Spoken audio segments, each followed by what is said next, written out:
Hello friend, कैसे हैं आप सब। तो आज का जो हमारा टॉपिक रहेगा वो है what is a bent rule. तो दोस्तों, बेंट रूल क्या होता है? तो आपने वैसे तो पढ़ा है, जैसे 11वीं क्लास बीएससी सेकेंड सब में पढ़ा है, लेकिन आपके जो सिलेबस में है वो बेंट रूल नहीं पढ़ा आपने। तो वीडियो को पूरा लास्ट तक देखें, बहुत अच्छा होने वाला, मज़ेदार टॉपिक होने वाला है। मेरे को पता है आप पूरी यूट्यूब पे सर्च किया हो और आपको नहीं मिला है बेंट रूल अच्छा पढ़ाने वाला। तो आज आपको हम पढ़ाएंगे और वही हमारे जो नोट्स हैं वो आपको नज़र आ रहे हैं स्क्रीन के ऊपर, और वो नोट्स हैं एकदम हिंदी और इंग्लिश में मिक्स। तो चलिए शुरू करते हैं, ज़्यादा न देर करते हुए। तो वीडियो को लाइक नहीं किया तो लाइक कर दें, चैनल पे नए हो तो चैनल को सब्सक्राइब जरूर कर लें। तो शुरू करते हैं, आज का ये हमारा टॉपिक है। तो दोस्तों देखो, बेंट रूल क्या होता है पहले तो हम वो देखते हैं। इनकी जो डेफिनेशन है वो आपको किस तरह से लिखनी है एग्जाम के अंदर, वो देखना है पहले। तो दोस्तों सबसे पहले आपको लिखना है इस तरह से, अगर कोई क्वेश्चन आ जाए आपके एग्जाम के अंदर या आपके पेपर के अंदर, तो आपको इस तरह से किस तरह से इसको लिखोगे। तो आपको नज़र आ रहा है दोस्तों कि ये जो नियम है, बेंट का मतलब होता है एक आकृति, एक ज्यामिति, कि भाई एक जो जो चित्र है या कोई दृश्य है या वो किसके रूप का है, तो एक बेंट की तरह दिखाई देता है। तो चलो शुरू करते हैं, इस नियम को हम देखते हैं कि भाई ये जो नियम है ये मुख्य रूप से sp3d संकरण के लिए दिया गया है। अब भाई sp3d संकरण आप लोग जानते होंगे, संकरण नहीं जानते हैं तो हम वीडियो बना देंगे संकरण निकालना। जैसे भाई ये है NH3।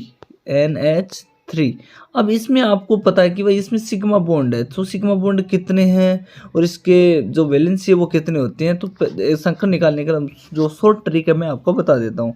तो दोस्तों इसमें आपको नाइट्रोजन की जो संयुक्ता होती है वो होती है 5। क्लियर? सिग्मा बॉन्ड कितने हैं? वो है 3 और डिवाइड कर देते हैं 2। तो दोस्तों कितना आ गया? 5 और 3 कितने हो जाते हैं? 8 और नीचे कर देते हैं 2। तो इसको काटते हैं तो कितना आ गया? 4 आ गया ना। तो अब दोस्तों आपको पता है कि स्टेरिक नंबर 4 है, तो एक हो गया एस कक्षक और पी हो गया 3। तो इसका मतलब क्या हो गया? ये sp3 संकरण यहाँ पे इस NH3 में पाया गया है। क्लियर है पॉइंट? इतनी बात समझ में आई सभी को? यानी इस संकरण के अंदर आपको जो नजर आया है वो क्या आ गया है कि इसमें sp3 संकरण। अब बात कर रहे हैं कि भाई sp3 संकरण sp3d। भाई साहब यहाँ पे आपको नजर है कि एक तो s है, p कितने हैं? 3 है और d कितने हैं? तो स्टेरिक नंबर कितने हो जाएंगे यहाँ पे? 1, यानी s का 1, p के 3 और d के 3, यानी स्टेरिक नंबर 4। जो 4 नंबर वाले होंगे ना वो कौन से होंगे? sp3d।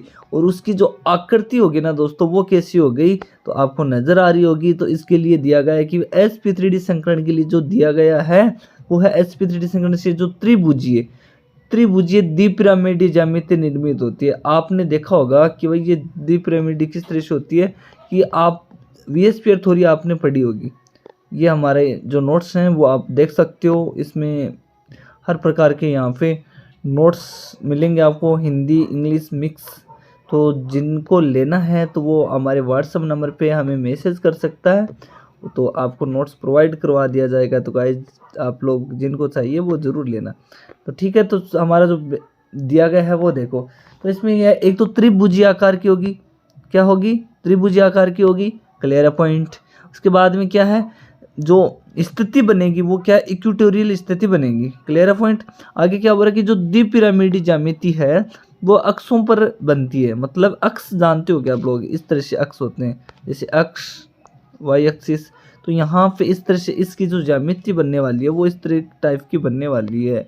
तो एक्सिस पे तो ये क्या बताया है कि त्रिभुजीय द्विपिरामिडीय ये बनने वाला है। Clear point? अब आगे देखो क्या बोलता है कि जो अक्षीय बंदों की जो लंबाई होगी वो बंदों से अधिक होती है। मतलब कोई अक्ष इधर से कोई है, मैंने बताया था कि भाई ये है। अब यहाँ की जो लंबाई दी गई है ना, ये वाली इतनी, ये तो इसकी जो लंबाई है वो क्या होती है? बंदों से क्या होती है? अधिक होती है। अब जो बंद जुड़े होते हैं वो इससे क्या होती है? इसकी अधिक होती है। अब जो पहला पॉइंट होता है दोस्तों वो क्या बोलता है कि जो बेंट है वो बेंट नियम ये बताता है कि भाई किसी कोई मॉलिक्यूल है उसका जो लोन पेयर होते हैं उसकी स्थिति का निर्धारण किया जाता है। अब लोन पेयर नहीं पता है कि भाई एकांकी इलेक्ट्रॉन युग्म जैसे नाइट्रोजन है, इसकी जो वैलेंसी होती है वो होती है 5। तो इसका मैं लुईस बिंदु प्रतीक के अकॉर्डिंग लिखें तो 1, इसको ऐसे लिखेंगे हम 1 2 3 4 5। अब यहाँ पे जो ऊपर वाले ये है ना, इन्हीं को हम बोलते हैं, क्या बोलते हैं, लोन पेयर बोलते हैं। क्या बोलते हैं इसको, लोन पेयर बोलते हैं। क्लियर है पॉइंट। अब यहाँ पे क्या दिया है टॉपिक वो समझो कि भाई लोन पेयर की स्थिति का निर्धारण करना है हमें, ठीक है। तो अर्थात लोन पेयर ऐसी स्थिति पर आते हैं जिस स्थिति पर प्रतिकर्षण कम होता है। मतलब ये जो लोन पेयर अभी मैंने बताया ना, NH3 के ऊपर 2 लोन पेयर थे, तो वो ऐसी स्थिति पर आते हैं जहाँ पर प्रतिकर्षण क्या होता है, कम होता है। अब प्रतिकर्षण क्या होता है वो आपको मैं बता देता हूँ कि भाई यहाँ पे कोई प्लस है चार्ज और यहाँ पे कोई माइनस है, ये तो हो गया ये आकर्षण। क्या हो गया ये, आकर्षण। लेकिन हमें तो भाई बात कर रहे हैं प्रतिकर्षण की, तो सीधी सी बात है प्रतिकर्षण का मतलब क्या होता है वो आपको मैं बता देता हूँ।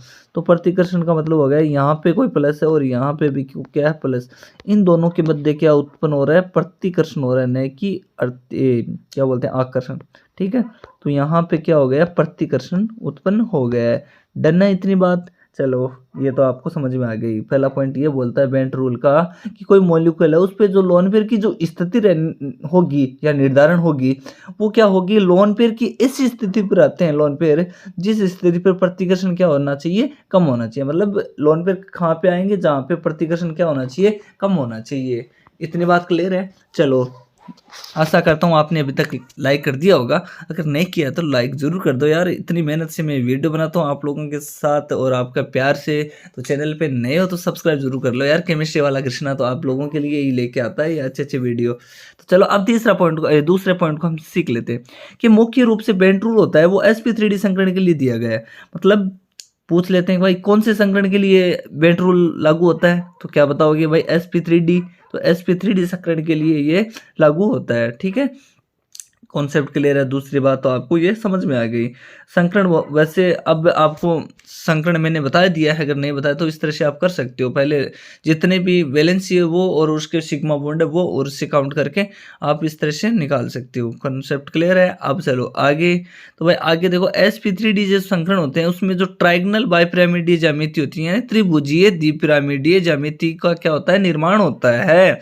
और इसमें जो वो क्या बोलते हैं संकृत कक्षक होते हैं वो कितने होते हैं, 5 कक्षक होते हैं। अब 5 कौन कौन से हो गए भाई, संकृत कक्षक sp3d।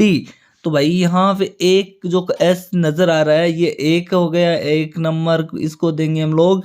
ठीक है, अब 3 कितने p कक्षक कितने आपको नजर आ रहे हैं, 3 आ रहे हैं। और d कितने आ रहे हैं आपको, 1 नजर आ रहा है। तो 3 और 1 4 और 1 5। तो ये बात मैं बता रहा हूँ आप लोगों को कि भाई जो sp3d संकरण होता है वो यानी त्रिभुजीय द्विपिरामिडीय ज्यामिति का निर्माण करता है। और इसमें संकृत कक्षक कितने होते हैं, 5 होते हैं, आराम से बता दोगे आप लोग। और जिसमें से 3 है जो संकृत कक्षक के जो इक्वेटोरियल पर व्यवस्थित रहते हैं।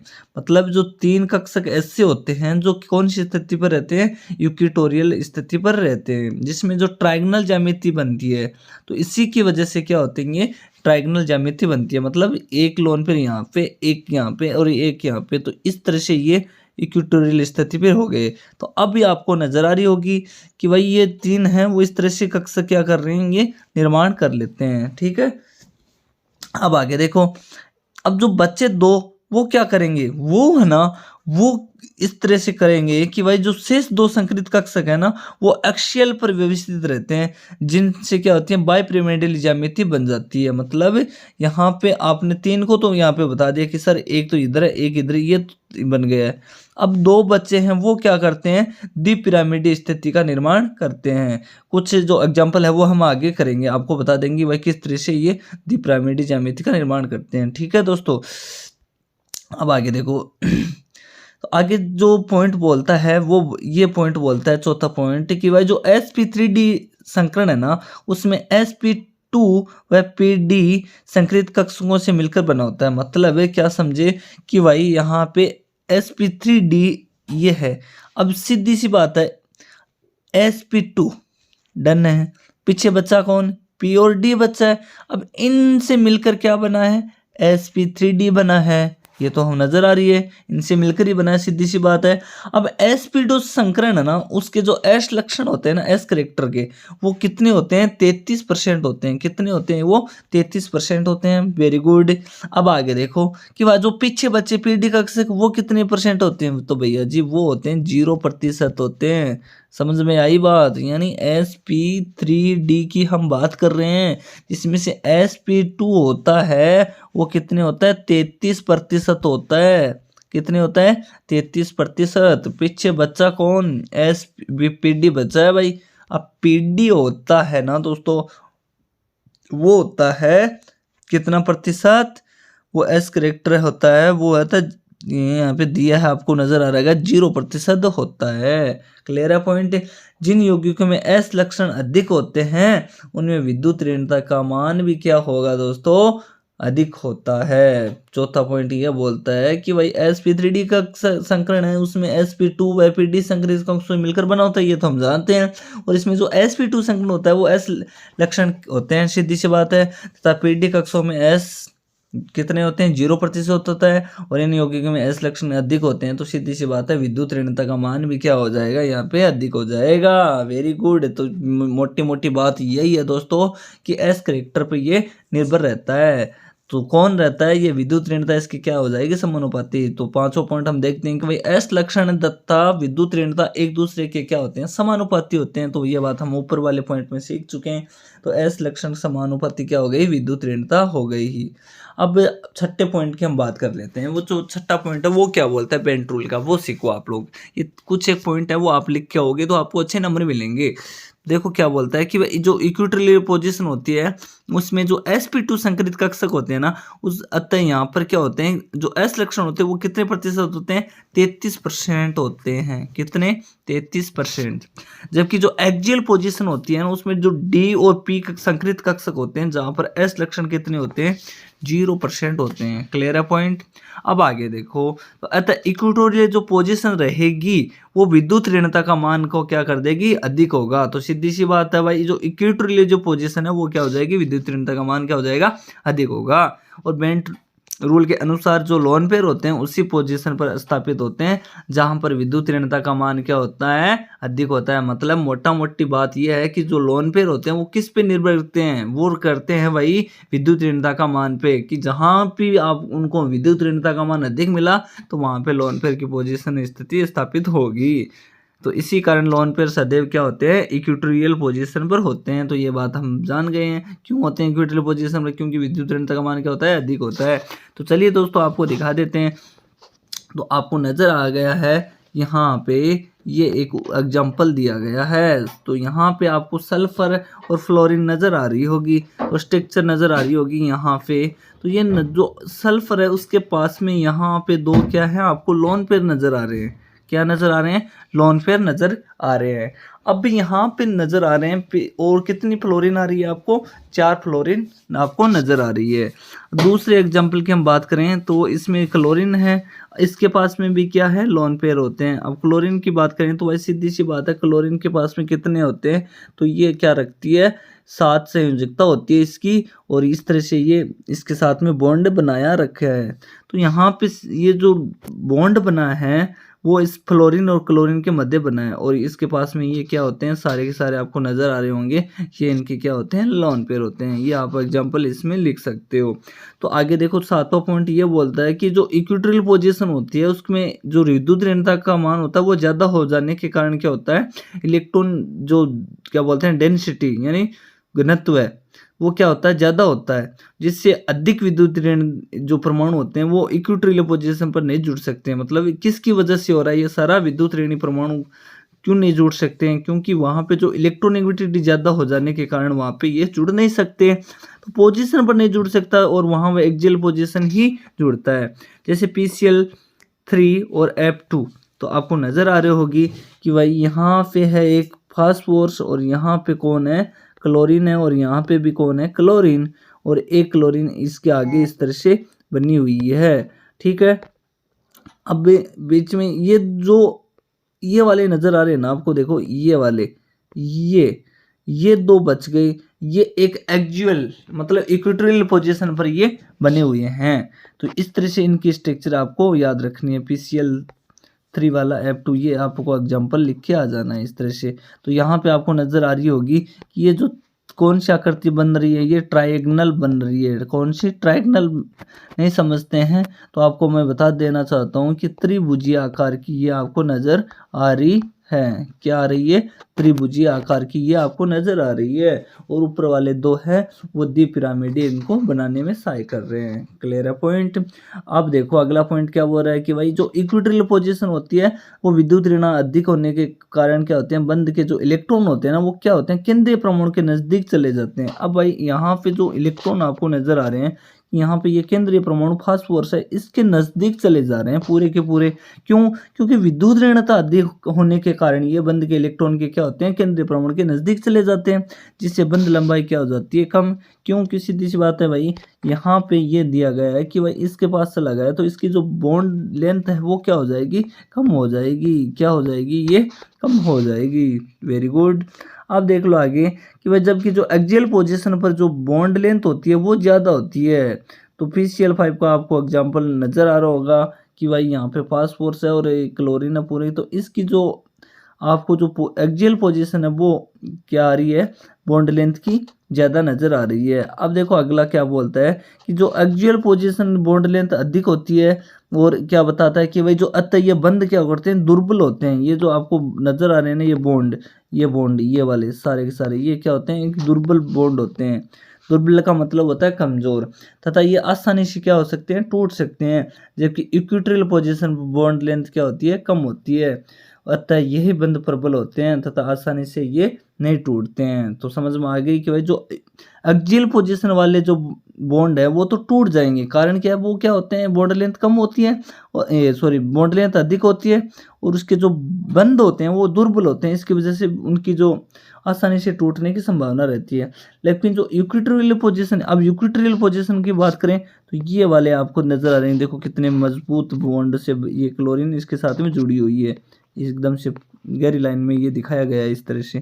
और यहाँ पे ये जो है ना, ये बॉन्ड एकदम से धीरे धीरे स्लो है क्योंकि ये दुर्बल बॉन्ड है और इसलिए ये टूट सकते हैं। तो गाइज अगला जो क्वेश्चन की हम बात करेंगे वो करेंगे हम step wise and overall formation constant की। तो आपको ये नोट्स कैसे लगे और आज का ये वीडियो टॉपिक कैसा लगा कमेंट करना न भूलें। और ये जो आप नोट्स चाहोगे तो मेरे व्हाट्सअप नंबर पे मैसेज कर सकते हो। तो गाइज आपको मैं बताना चाहता हूँ कि ये जो नोट्स हैं वो आपको परचेज करने होंगे, मतलब इनके चार्ज लगेंगे। तो चैनल पे नए हो तो सब्सक्राइब कर लो और हमारे जो इंस्टा ID उस पर जाके आप फॉलो कर लो, नीचे डिस्क्रिप्शन लिंक मिल जाएगी। और टेलीग्राम चैनल पे आप नए हो तो वहाँ पे भी आप जुड़ सकते हो। तो इसके जो नोट्स हैं वो आपको प्रोवाइड कर दिए जाएंगे और किसी को लेना हो तो मेरे को पर्सनली मैसेज कर सकते हैं। Thank you so watching my blog, sorry blog नहीं है मेरा, ये ब्लॉग चैनल है वैसे मेरा, कृष्ण जिंडालिया ब्लॉग्स।